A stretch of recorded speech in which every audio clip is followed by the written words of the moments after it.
Hello and welcome back to another episode of Stirring It Up with Tierra Monique, Kitchen Table Talk. And on today's segment of political news, we have Senator Josh Hawley from Missouri stepping onto the center square. Let's check him out and talk about it on the other Your side. new senator to be Josh Hawley. We need Josh badly. Josh, thank you. In fact, Josh, do me a favor, come up here just for a second. Just shake my hand. This guy is a special man. Come here, Josh. Come here.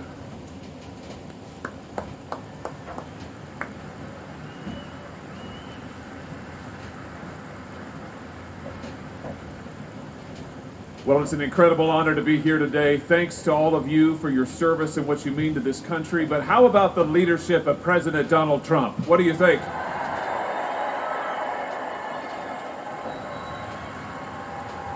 You know, when I think about President Trump, there's one word that comes to mind. That word is courage. Do you agree?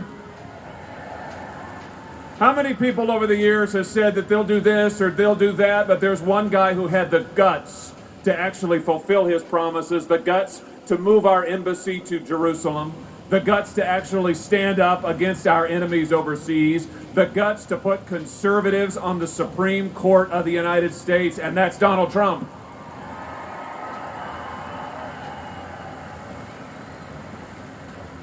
You know, the president always says we're at a turning point moment as a country. It's a critical time for our country, and he's providing the leadership that this country needs as we lead the world into this new century.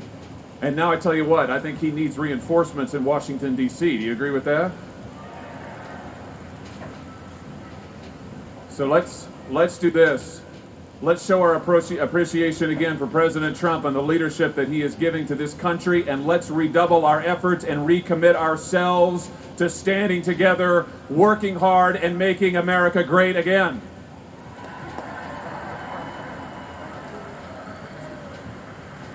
Wow. Goodbye, folks. That was great. What a great young man.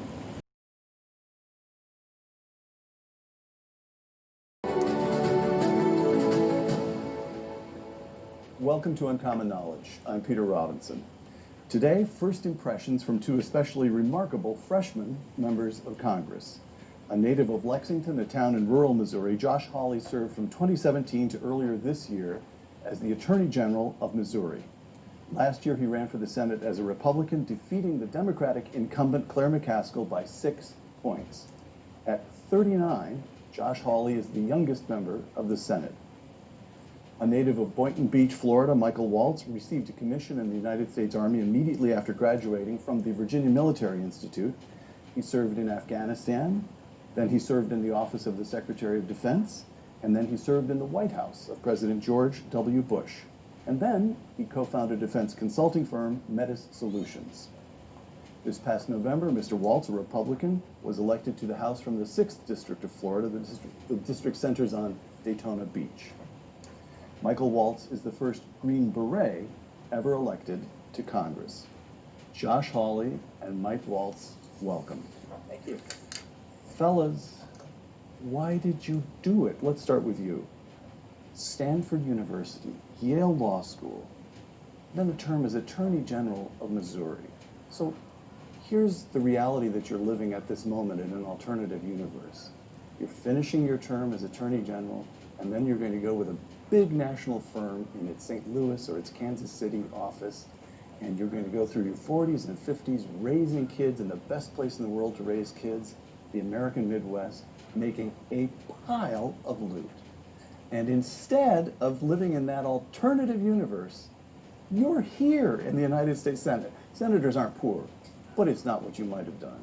Josh, I beg your pardon, what's the protocol here? We better establish, I've known you since you were an undergraduate. All right, please. So, what are you doing?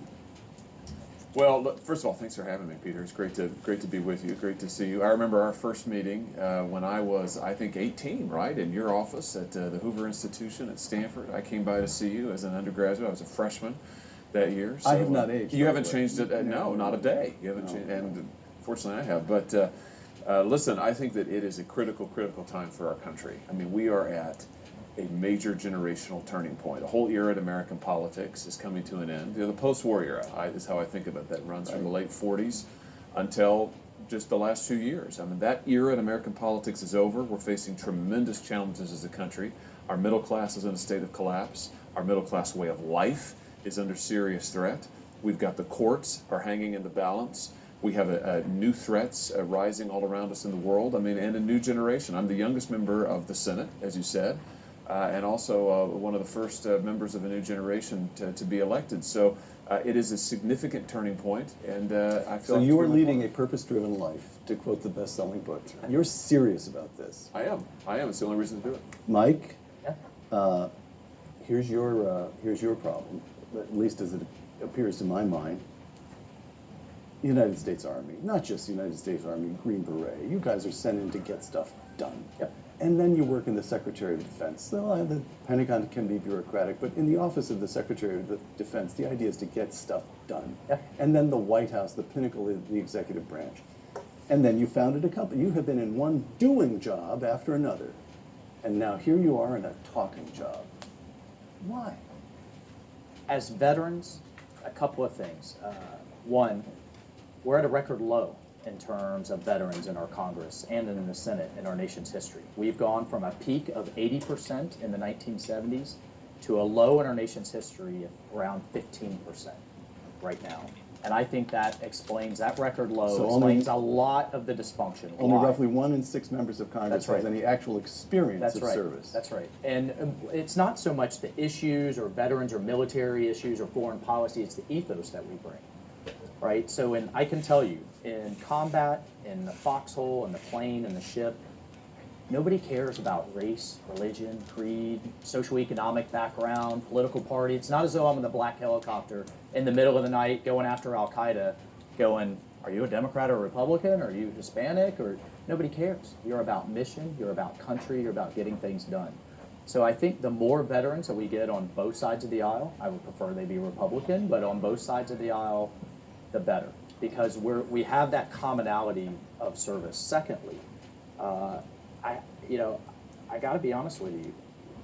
I agree with Josh in many ways. I think I did not put my life on the line from the earliest days for a country that's going to move towards socialism, or a country that is going to move towards one size fits all from Washington or greater government control. I fought for an America that I believed where the sky's the limit for anybody who plays by the rule and works hard to achieve their American dream, not to have the government take it from you. So I think the idea of what America is under a lot of threat, not only from the inside, but from the outside. From the outside, we face a metastasizing Islamic extremism threat that's growing. We face, I don't like to call them near peer anymore. They are peer competitors in many ways, from space to missiles in China. The Chinese. Resurgent Russia that's not moving in our interests, overlaid with 22 trillion and growing in national debt. So how do we defend those liberties as we hash out what they mean? How do we defend them? And I think we can either yell at the television and post That's on what I do. Facebook, And I do that too. or we can get in the arena and be part of the solution. So I stepped up to get things done. So, got it. I've got the ideals, Yeah. and I believe you. You're both serious. Now, here's the question. You are now one of 100. In the AG's office in Missouri, you ran it. Right. You are now one of 435. Oh yeah, And there's nobody giving orders. that's right. There is nobody in command. So let's go through a little bit of what it's actually like. Truly, your first impressions of this chamber. Polarization, how bad is it? About what you expected, worse?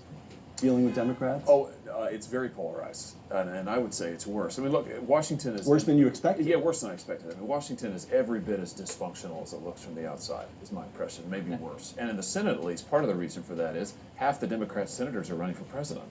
I mean, the truth is, Peter, that the Democrats would just as soon we switch off the lights, everybody go home, and we do no work for the next 10 years. They don't want to work. They don't want to get anything accomplished. They are focused entirely on 2020 and beating Donald Trump. It's all politics all the time. You talk about getting prescription drug prices down, they don't want to do it. You talk about securing the border, they don't want to do it. They just want to go out and politic, and it's a huge problem. And what about the House? Well, House it's has a more- slightly different now Right, with right. the other side in the majority. They are trying to get things done, most of which I disagree with. So we've rolled out Medicare for all, which is very cleverly named because it's not Medicare at all. Medicare is government paid for Right. healthcare. They're looking for government run healthcare, which would kick 160 million Americans off of their private insurance. So the Democrats are charging ahead with their agenda, So, let me ask this question. and many of which. But I do think, I do want to make this point. I do think, particularly with veterans on the other side, we can find common ground. So has that There happened? are things. Yes, Have you yes, got it buddies? has. Have you There are already made things. friends Whether on it the other is side? whether it is water issues in Florida, which is not only an economic issue, it's just a way of life issue. I mean, Right. water is everything in Florida. Someone has grew up on the beach. There's transportation and infrastructure needs that I'm talking to people. The highway reauthorization bill is coming up in 2020. There's national security issues that we see a lot of common ground.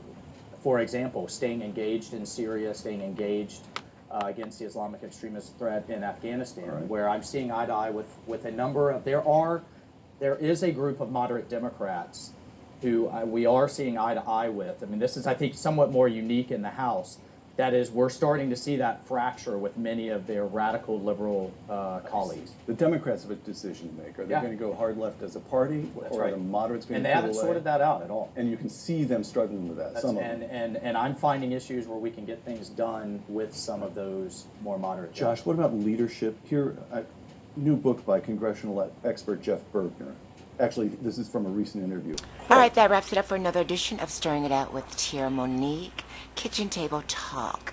So what do you think about Mr. Josh Hawley, now new senator, and his position of going before Congress on January the 6th to fight for Trump?